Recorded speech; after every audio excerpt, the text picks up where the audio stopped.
Hi viewers, welcome to my channel. இன்றைக்கி நம்ம சேனலில் எல்லாருக்கும் ரொம்ப பிடிச்ச இறால் பிரியாணி ஹோட்டல் ஸ்டைலில் எப்படி செய்யுதுன்னு பார்க்கலாம். அதுவும் 1 கேஜி இறால் பிரியாணி ரொம்ப டேஸ்ட்டாக எப்படி செய்யுதுன்னு பார்க்கலாம். வாங்க வீடியோக்குள்ளே போகலாம். இறால் பிரியாணி செய்கிறதுக்கு ஒரு 1/2 கிலோ இறாலை நல்லா மஞ்சத்தூள் போட்டு நல்லா வாஷ் பண்ணி எடுத்து வச்சுருக்கேங்க. முதல்ல இறாலை பிரியாணி செய்கிறதுக்கு முன்னாடி ஒரு மசாலா சேர்த்து மேக்னேட் பண்ணி எடுத்து வச்சுக்கலாம். அதுக்கு ஒரு 1/2 டீஸ்பூன் உப்பு சேர்த்துக்கோங்க. ஒரு 1/2 டீஸ்பூன் காஷ்மீரி சில்லி பவுடர் சேர்த்துக்கலாம். பார்க்க இறால் நல்லா கலர்ஃபுல்லாக இருக்கும், காரம் இருக்காது. ஒரு 1/2 டீஸ்பூன் பிரியாணி மசாலா டேஸ்ட்டுக்காக சேர்த்துக்கலாம். இதை கையால் பிசைஞ்சு விட்டு 15 நிமிஷம் அல்லது 20 நிமிஷம் இதை நல்லா ஊற வச்சுக்கோங்க. பிரியாணி செய்கிறதுக்கு முன்னாடி இது போல் ஊற வச்சுக்கோங்க. இப்போ இது அப்படியே ஊறட்டும். அடுத்து பிரியாணி செய்கிறதுக்கு நான் இந்த கப்பில் 3 கப் அளவுக்கு பாஸ்மதி அரிசி எடுத்துருக்கேங்க. அதாவது 750 கிராம் பாஸ்மதி அரிசியை 2 டைம் தண்ணியில் சுத்தம் பண்ணிவிட்டு 1/2 மணி நேரம் அல்லது கண்டிப்பாக 1 மணி நேரம் ஊற வச்சுக்கோங்க. பிரியாணி செய்கிறதுக்கு முன்னாடி ஒரு 10 முந்திரியை 1/4 கப் தண்ணியில் ஊற வச்சுக்கோங்க. ஸ்டவ் ஆன் பண்ணி பிரியாணி பாத்திரம் எடுத்துருக்கோங்க. பாத்திரம் நல்லா சூடாகட்டும். ஒரு 1/2 கப்புக்கும் கம்மியாக கொஞ்சம் எண்ணெய் சேர்த்துக்கோங்க. எண்ணெய் சூடான பிறகு நம்ம ஊற வச்சுருக்க இறால் இதோட சேர்த்துக்கலாம். சேர்த்துட்டு ஒரு 2 நிமிஷத்துக்கு இதை வதக்கிக்கோங்க.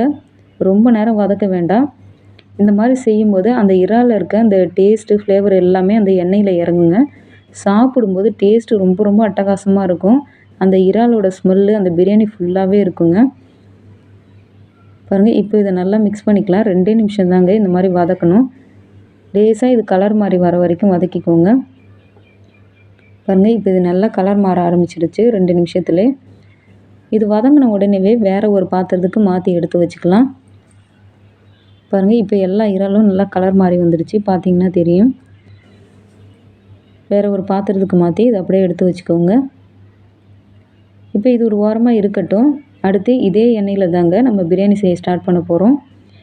தேவையான ஸ்பைசஸ்லாம் சேர்த்துக்கோங்க. 2 பிரிஞ்சி இலை, 2 துண்டு பட்டை, 2 அன்னாச்சி பூ, 4 கிராம்பு, 3 ஏலக்காய், 2 லவங்கம் சேர்த்துக்கோங்க. இது லேசாக கலந்துக்கலாம். 2 பெரிய சைஸ் வெங்காயத்தை நீல வாக்கில் நல்லா மெல்லிசாக கட் பண்ணி சேர்த்துக்கோங்க. அப்போ தான் வதங்கிறதுக்கு ரொம்ப சுலபமாக இருக்குங்க. வெங்காயம் சேர்த்த பிறகு வெங்காயம் சீக்கிரமாக வதங்கிறதுக்காக கொஞ்சமாக உப்பு சேர்த்துட்டு நல்லா சுருங்கி வர வரைக்கும் வதக்கிக்கோங்க. நல்லா சுருங்கணுங்க வெங்காயம், பொறுமையாக வதக்கிக்கோங்க. அப்போ தாங்க பிரியாணி நல்லா டேஸ்ட்டாக இருக்கும். பாருங்கள், இந்த அளவுக்கு நல்லா சுருங்கி வரணும். வெங்காயம் இருக்கிறதே தெரியக்கூடாது. இதோட ஒரு கைப்பிடி அளவு பொடியாக நறுக்கின புதினா இலை, ஒரு கைப்பிடி அளவு பொடியாக நறுக்கின கொத்தமல்லி இலை சேர்த்துக்கலாம். அடுத்து காரத்துக்காக நான் ஒரு 4 பச்சை மிளகாவை கட் பண்ணாமல் சேர்த்துக்கிறேங்க. பொடியாக கட் பண்ணி சேர்த்திங்கன்னா காரம் அதிகமாகிடும். சின்ன குழந்தைங்க விரும்பி சாப்பிட மாட்டாங்க. இது போல் முழுசாக சேர்த்திங்கன்னா அதோடய ஃப்ளேவர் மட்டும் இறங்குங்க. பிரியாணி ரொம்ப டேஸ்ட்டாக இருக்கும். சப்போஸ் காரம் உங்களுக்கு அதிகமாக வேணும்னா பச்சை மிளகாவை துண்டு துண்டாக கட் பண்ணி கூட சேர்த்துக்கோங்க. பாருங்கள், புதினா கொத்தமல்லி வதங்கின பிறகு ஒரு 3 டேபிள் ஸ்பூன் அளவுக்கு இஞ்சி பூண்டு விழுது சேர்த்துக்கலாம். 3 டீஸ்பூன் இல்லைங்க, 3 டேபிள் ஸ்பூன் அளவுக்கு இஞ்சி பூண்டு விழுது சேர்க்கணுங்க. இதையும் ஒரு முறை நல்லா கலந்துட்டு இப்போ இஞ்சி பூண்டோட பச்சை வாசனை போன பிறகு 2 பெரிய சைஸ் தக்காளி, நல்லா பழமான தக்காளியை இந்த மாதிரி நீல வாக்கில் கட் பண்ணி சேர்த்துக்கோங்க. தக்காளி வதங்கும் போதே இதோட மசாலாக்கள் சேர்த்துக்கலாம். ஒரு 1/4 டீஸ்பூன் மஞ்சள் தூள், 1/2 டீஸ்பூன் காரமான சில்லி பவுடர் சேர்த்துக்கோங்க. காரம் அதிகமாக வேணும்னா 1 டீஸ்பூன் கூட சேர்த்துக்கோங்க. பிரியாணி கலர்ஃபுல்லாக தெரியறதுக்காக 1/2 டீஸ்பூன் காஷ்மீரி சில்லி பவுடர் சேர்த்துக்கோங்க. டேஸ்ட்டுக்காக ஒரு 1/2 டீஸ்பூன் பிரியாணி மசாலா மறுபடியும் சேர்த்துக்கலாம். நம்ம இறால் வதக்கும் போதே ஒரு 1/2 டீஸ்பூன் பிரியாணி மசாலா சேர்த்துருக்கோம். இப்போ ஒரு 1/2 டீஸ்பூன் பிரியாணி மசாலா சேர்த்துட்டு மசாலா கருகாமல் இருக்கிறதுக்காக ஒரு 1/2 டம்ளர் தண்ணி சேர்த்துட்டு எண்ணெய் பிரிஞ்சு வர வரைக்கும் வதக்கிக்கோங்க. தக்காளியும் நல்லா குழஞ்சி வரணும். பொறுமையாக இதை நல்லா இடையிடையில கலந்து விட்டு வதக்கிக்கோங்க.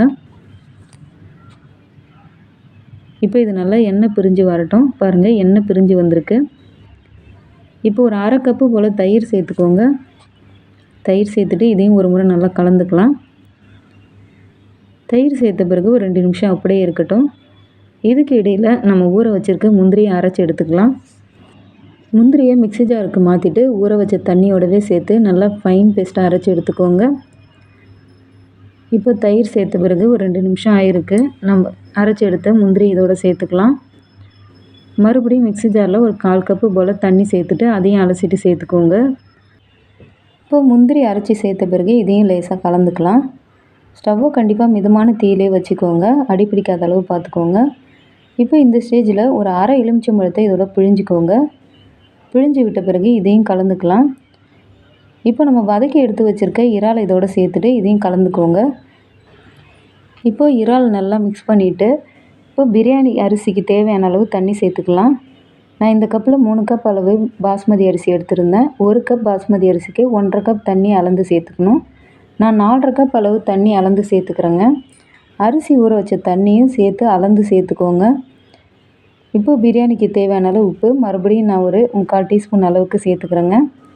சேர்த்துட்டு நல்லா மிக்ஸ் பண்ணிவிட்டு உப்போட அளவு செக் பண்ணிக்கோங்க. கொஞ்சம் கரிக்கிற பதம் இருக்கணும். இதை நல்லா மிக்ஸ் பண்ணிவிட்டு நல்லா கொதிக்க வச்சுக்கோங்க. இப்போ நல்லா கொதித்து வந்த பிறகு ஊற வச்சுருக்க பாஸ்மதி அரிசியை தண்ணியெல்லாம் கொஞ்சம் கூட இல்லாத அளவுக்கு வடிகட்டிட்டு அரிசியை மட்டும் சேர்த்துக்கோங்க. இப்போ அரிசி எல்லாத்தையும் சேர்த்த பிறகு ஒரு முறை லேசாக மிக்ஸ் பண்ணிக்கோங்க.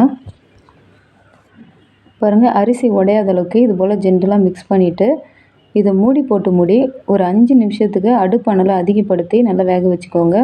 பாருங்கள், தண்ணியோட அளவு செக் பண்ணிக்கோங்க. கொஞ்சம் கூட கேப் இல்லாத அளவுக்கு மூடிக்கோங்க. அடுப்பானலை நல்லா அதிகமாக வச்சுட்டு 5 நிமிஷத்துக்கு வேக வச்சுக்கோங்க. 5 நிமிஷம் கழித்து பார்த்திங்கன்னா இந்த மாதிரி தண்ணிலாம் கொஞ்சம் வற்றி போயிருக்கும். இந்த மாதிரி மசாலாக்கள்லாம் லேசாக மேலே பிரிஞ்சு வந்திருக்குங்க. லேசாக இது போல் கீழே இருக்க அரிசியை மேல் பக்கமாக எடுத்து விட்டுக்கோங்க. இந்த மாதிரி செஞ்சுட்டு இதை கொஞ்சம் சமன்படுத்திக்கோங்க. இந்த மாதிரி இதுக்கு மேலே விருப்பப்பட்ட 1 டீஸ்பூன் நெய் சேர்த்துக்கோங்க. நல்லா அரிசி ட்ரை ஆகாமல் இருக்கும் இந்த மாதிரி நெய் சேர்க்கும் போது. இதுக்கு மேலே பொடியாக நறுக்கின கொத்தமல்லி இலை புதினா இலை கொஞ்சமாக சேர்த்துட்டு மூடி 5 நிமிஷத்துக்கு அடுப்பானலை கம்மி பண்ணிவிட்டு வேக வச்சுக்கோங்க. அடுப்பானலை நல்லா கம்மி பண்ணிவிட்டு 5 நிமிஷம் மூடி வச்சுக்கலாம். இப்போது அடுப்பானல் கம்மியாக ஒரு 5 நிமிஷம் வச்சுருக்கோம். ஓப்பன் பண்ணி பார்க்கலாம். பாருங்கள், கொஞ்சம் கூட தண்ணி இல்லாத அளவுக்கு சூப்பராக வெந்து வந்திருக்கு.